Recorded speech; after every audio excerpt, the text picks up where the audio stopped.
Hey tú, mi sensual suscriptor, préstame un poquito de atención porque durante la búsqueda de un asesino en serie obsesionado con los 7 pecados capitales, un par de detectives se enfrascan en un caso que no parece tener solución, así como las diferencias entre ellos. Sin embargo, durante la investigación, el asesino los sorprende como ellos jamás lo esperaban. Lejos de ser un caso resuelto, esto formaba parte de los ya de por sí retorcidos planes del asesino, quien tiene más de una sorpresa para sus perseguidores. 7 pecados, 7 asesinatos. 1. Situada a mediados de los años 90, la película comienza con los buenos días de William R. Somerset, un detective de homicidios con décadas de experiencia a sus espaldas y que ya ha visto demasiado, aunque en esta ciudad grisácea y deprimente nunca es suficiente. El crimen del día es uno pasional, pues una pareja de casados decidió que discutir con palabras era poca cosa y pasaron a las balas. En la escena del crimen, el detective pregunta si el tercer difunto, el hijo de la pareja, presenció el asesinato. Es por esa clase de interrogantes que los oficiales extrañarán a Somerset, quien está a poco de jubilarse. De hecho, su reemplazo no tarda en aparecer, David Mills, un detective joven e impulsivo que le es asignado como compañero para que acumule experiencia. Esto toma por sorpresa al veterano, puesto que Mills presionó bastante por ser reubicado a esta ciudad de mala muerte. Ante las dudas de su nuevo superior, el joven le afirma que solo quería ser de utilidad en este lugar. Bueno, que el tiempo sea su juez. Lunes. Dios mío, cómo los odia. Nos encontramos a inicio de semana a la primera oficial de Mills en su nuevo puesto de trabajo. Luego de despedirse de su esposa Tracy, el detective se presenta en una escena del crimen junto a Somerset, quien, contrario a él, apenas reacciona a la lluvia. Es el pan de cada día en esta ciudad. El dúo ingresa a un hogar que de eso tiene poco, pues está repleto de cucarachas y mugre. El rastro de suciedad los lleva a la cocina donde encuentran al dueño de la propiedad, un obeso de proporciones mórbidas que al parecer comió hasta la muerte. Mientras que Somerset intenta dar con una pista concreta, Mills no deja de pulular por el sitio, recordando los casos con los que lidió en el pasado como detective en jefe, pues, bien, el veterano marca su territorio enviándolo a interrogar a los vecinos con tal de poder continuar con su investigación en paz. De regreso a la central, Mills se jacta de su expediente profesional, aunque Somerset ni siquiera lo ha leído. Sus decisiones no las toma por la experiencia de su equipo, sino por la integridad de la escena del crimen. Siendo este el caso, el joven le pide que al menos no lo trate como a un novato. En el laboratorio forense pueden echarle un vistazo de cerca al reciente difunto y encuentran marcas de ataduras y moretones. Alguien lo obligó a comer hasta reventar. Tenemos un homicidio en manos. Con la evidencia recolectada, Somerset le indica al capitán de policía que podrían estar lidiando con un asesino en serie, a pesar de que solo lleva un asesinato.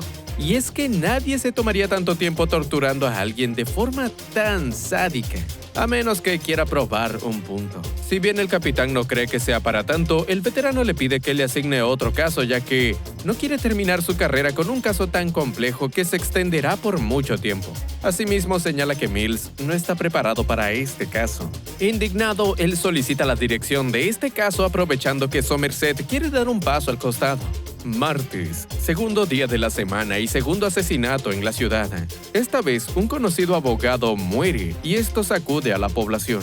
Mientras que el fiscal de distrito lidia con la prensa, Mills investiga la escena del crimen, tratándose de una lujosa oficina en un rascacielos. En eso se fija en algo peculiar en el suelo: la palabra avaricia escrita en sangre, una báscula con 1 kilo de carne y una pila de libros empapados en sangre. Sobre el escritorio del abogado, ve el retrato de la mujer del abogado cuyos ojos están rodeados por, adivinen, sangre. Enseguida, el capitán le informa acerca de estos hallazgos a Somerset, quien sigue sin ganas de volver al caso. Solo está pensando en su retiro, pese a que el capitán le deja claro que su verdadera vocación siempre involucrará una placa. Antes de salir de su oficina, el capitán le deja un recado del forense, un frasco de pedazos de plástico que estaban dentro del obeso. Invadido por la curiosidad, el veterano revisa la primera escena del crimen y pronto descubre que los pedazos de plástico fueron arrancados del suelo, justo debajo de la nevera. Al mover la misma, se topa con la palabra gula, escrita en sangre junto a una nota que dice: Largo y arduo es el camino que conduce del infierno a la luz. Como te amo, John Milton. Esta frase pertenece al poema Paraíso Perdido, publicado en 1667. En cuanto a la palabra gula, Somerset la conecta con los hallazgos de Mills y deduce que el asesino está replicando los 7 pecados capitales. Ya pasamos por gula y avaricia. Faltan pereza, ira, orgullo, lujuria y envidia. Es decir, se vienen 5 asesinatos más y Somerset no quiere tener nada que ver con esto. Después de todo, el caso le pertenece a Mills. Sin embargo, esa misma noche, el veterano visita la biblioteca municipal en busca de libros antiguos conectados con los crímenes que se aproximan. Su instinto lo impulsa a resolver el misterio, aunque su razón le diga que se detenga. Mills, por su parte, les echa un vistazo a las fotografías de los recientes asesinatos en un intento de encontrar algo que haya pasado por alto. Una vez finaliza con su selección de libros, Somerset los recopila en un sobre y lo deja sobre el escritorio del novato. Y así es como un miércoles por la mañana, Mills pasa por la biblioteca en busca de libros que en su vida había tocado. Lejos de ayudarlo, la literatura no hace más que taladrar su cerebro. Ya en la central, se prepara para instalarse en su nueva oficina cuando se topa con Somerset todavía en ella. Muy amablemente el veterano le cede su escritorio, así como el honor de atender las llamadas. Es parte del paquete. Del otro lado de la llamada se encuentra Tracy, quien desea hablar con Somerset para invitarlo a cenar. Mills ni siquiera tiene voz en el asunto. Caída la noche, el veterano se dirige al apartamento del novato y conoce a su encantadora esposa, así como a sus queridos perros. Durante la cena, Tracy tiene el atrevimiento de preguntarle a Somerset por qué no está casado. Él responde cabizbajo que alguna vez estuvo cerca de estarlo, pero las cosas no se dieron como quería. Eventualmente, las personas a su lado lo terminan encontrando insoportable. Mills lo certifica. De pronto, la cena es interrumpida por un sismo. No, esperen. No es un sismo, sino el metro. Con razón, el apartamento estaba tan barato. Si bien a Mills le parece insultante, Somerset no puede evitar reírse y Tracy no se queda atrás. Aprovechando la ocasión, los detectives empiezan a deliberar sobre el caso, en lo que Somerset recibe la nota de la segunda escena del crimen. 1 kilo de carne, ni más ni menos. Sin cartílago, sin hueso, únicamente carne. Para los curiosos, este fragmento proviene de El mercader de Venecia de William Shakespeare. El asesino es letrado al menos. En cuanto al kilo de carne, llegan a la conclusión de que el abogado fue forzado a cortarse una parte no indispensable de su cuerpo y acabó muriendo desangrado. Definitivamente el responsable tiene una fascinación con los 7 pecados capitales. La cuestión es deducir en qué orden los va a replicar. En estas, Mills le muestra a Somerset el retrato de la mujer del abogado, la cual se encontraba fuera de la ciudad al momento del asesinato. Sus ojos rodeados de sangre pueden significar que vio algo importante o que no ha tenido la oportunidad de verlo. Los detectives no pierden el tiempo y esa misma noche visitan a la mujer en la casa segura donde se encuentra. En medio de su llanto, ella reconoce que un cuadro de la oficina de su marido está al revés. Una vez en la oficina, los detectives remueven el cuadro y descubren una serie de huellas escondidas en la pared. En su conjunto, las huellas dicen «ayúdenme» y el patrón indica que la víctima no hizo esto. Como el análisis de las huellas puede llevar un tiempo, los detectives no tienen otra que esperar, en lo que Somerset se entrega a su melancolía. Según él, las pistas prometedoras solo llevan a otras, resultando en un ciclo interminable donde el asesino siempre sale ganador. Mills piensa todo lo contrario, afirmando que están consiguiendo resultados. Jueves, Somerset y Mills se despiertan con la noticia de que han encontrado una coincidencia con las huellas. Víctor, un traficante de drogas y abusador de menores con un extenso historial de enfermedades mentales. La policía se dirige de inmediato a su domicilio creyendo que han dado con el asesino, aunque los detectives a cargo no lucen tan convencidos. Los oficiales entran con toda la fuerza al apartamento de Víctor solo para encontrarlo muerto en su cama en un estado bastante demacrado. En la pared está escrito el pecado correspondiente a este asesinato: pereza. Junto a la cama, los detectives se topan con una serie de fotografías de Víctor mostrando su descenso a la muerte. La primera foto data de hace un año, implicando que tardó un año entero en morirse. Retiro lo dicho. Sus suplicios siguen en marcha, mientras tratan de deducir los próximos pasos del asesino. Los detectives son fotografiados por un reportero al que Mills despacha rápidamente con molestia. Tras su arrebato de ira, Somerset le indica que la prensa le paga bastante bien a la policía por información. Ups. De vuelta al caso de Victor, el asesino le inyectó un montón de drogas a su organismo hasta el punto que su cerebro está hecho puré. De igual forma, no tiene forma de comunicarse, ya que se cortó la lengua a mordidas. Viernes. Somerset inicia su día reuniéndose con Tracy, quien con mucha pena le pidió ser su confidente, dado que no conoce a más nadie en la ciudad. De hecho, odia esta ciudad, aunque nunca se lo demostró a su marido porque él estaba entusiasmado por ser reubicado. Pese a que ella creía que podía adaptarse a este lugar, sus esperanzas se vinieron abajo cuando se enteró de que estaba embarazada. Esto tocó una fibra sensible en el veterano, ya que su última relación se arruinó por el embarazo de su novia. Él sintió tanto miedo que le pidió que abortara a su bebé. No ha pasado un solo día en el que Somerset no se arrepienta de esa decisión. Y es por ello que le aconseja a Tracy que, en caso de abortar, que nunca le diga a Mills que estuvo embarazada. Sin embargo, si efectivamente quiere tener un hijo en esta ciudad, que entonces lo críe con mucho amor. Regresando con el caos, a falta de pistas, Somerset propone buscar a los ciudadanos más interesados en libros relacionados con los 7 pecados capitales. ¿Cómo? Pues bien, tiene un contacto del FBI que puede facilitarle un registro sobre libros marcados. Por ejemplo, alguien que toma un libro sobre armas nucleares automáticamente se convierte en una potencial amenaza para el FBI y su nombre pasa a un registro especial. ¿Es legal? Por supuesto que no, pero no tienen más opciones. Este filtro especial apunta a un ciudadano que se hace llamar John Doe, lo cual es curioso porque es el nombre que se utiliza en Estados Unidos para referirse a las personas no identificadas. En cuanto se dirigen al apartamento de John Doe, este lo sorprende desde el otro lado del pasillo y trata de dispararles. Enseguida, Mills se lanza a perseguirlo por todo el edificio, resultando en un juego del gato y el ratón que se traslada a las calles. Si bien el detective creía haber acorralado al asesino en un callejón, es el asesino quien lo termina acorralando a él. Bueno, eso fue inesperado, o forma parte de su plan. Tras este encontronazo, Mills regresa al apartamento de Doe con la intención de registrarlo, más Somerset le recuerda que todavía no tienen una razón oficial para entrar en este lugar. Pese a que se molesta al principio, Mills termina acatando el consejo de su compañero.